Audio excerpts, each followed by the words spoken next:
একটু বাড়াও, টনটা চিকন করো, পাতলা করে দাও। জি, একটু জোরে কন্ত আল্লাহু আকবার। রেডিও খুললে দেখবেন আমাদের উস্তাদ, পরম শ্রদ্ধেয় উস্তাদ হযরত মাওলানা কারি উবাইদুল্লাহ রহমতুল্লাহ আলাইহি, বিশ্বের মধ্যে যার সুরটা খুব আলোচিত, মনোমুগ্ধকর কণ্ঠ ছিল, সুন্দর করে আযানের শব্দটা এইভাবে বলতেন, আল্লাহু আকবার, আল্লাহু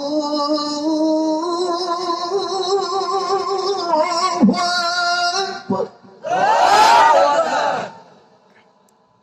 হয়েছে তো? এই তো হয়েছে তো, আর একটু আবার তো আল্লাহু আকবার।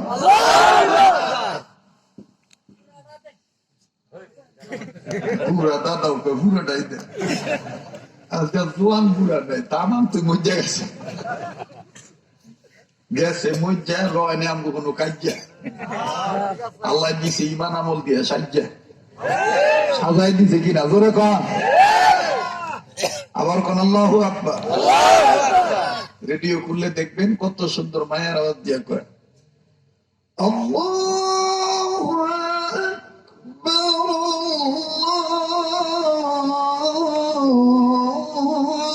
আল্লাহু আকবার,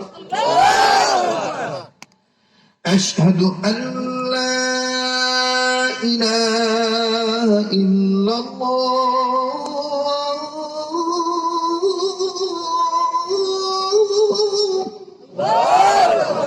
আশহাদু আন লা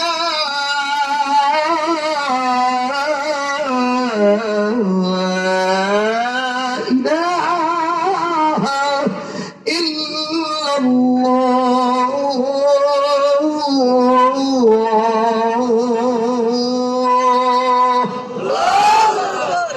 অনেকে কয় এটা মক্কা মদিনার সুর, না, এটা বাঙালি সুর। মদিনার সুরটা ভিন্ন স্টাইল।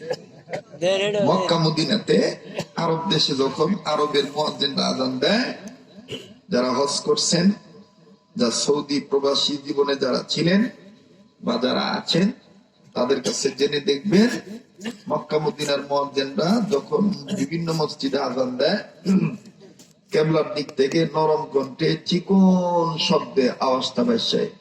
কইতারনি বলেন,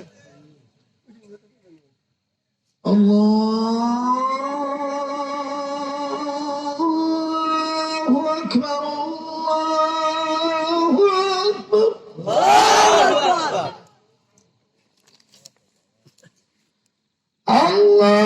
আল্লাহু আকবার, আল্লাহু আকবার। ভালো লাগছে? এবার আসেন, যখন সর্বনাইটার উজানিতে দেয়, দেখবেন প্রেমের কেউ খেললে এসকের ধাক্কা দিয়া প্রেমের টানে লম্বা সুর দিয়া কয়, কইতাম না,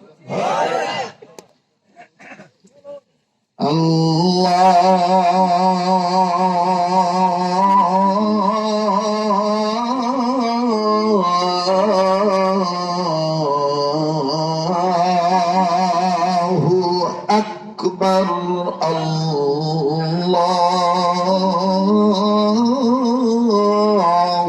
আকবার, আশহাদু আন লা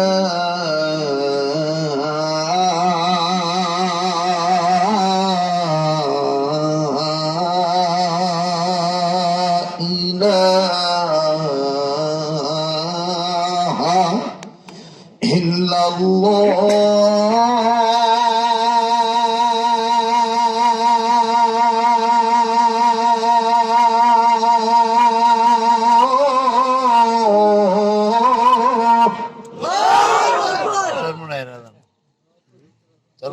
এবার আসেন সুন্নতি আমার দাওয়াতুল হক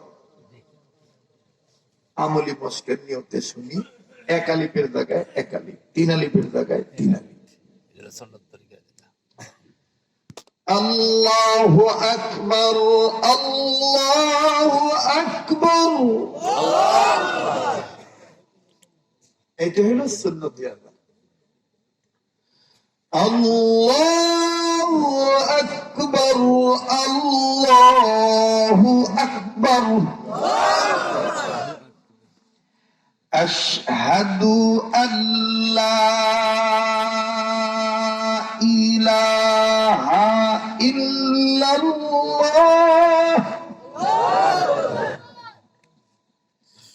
সব শিক্ষা রাখছে, কোনটা কোন কাজে লাগে এটা তো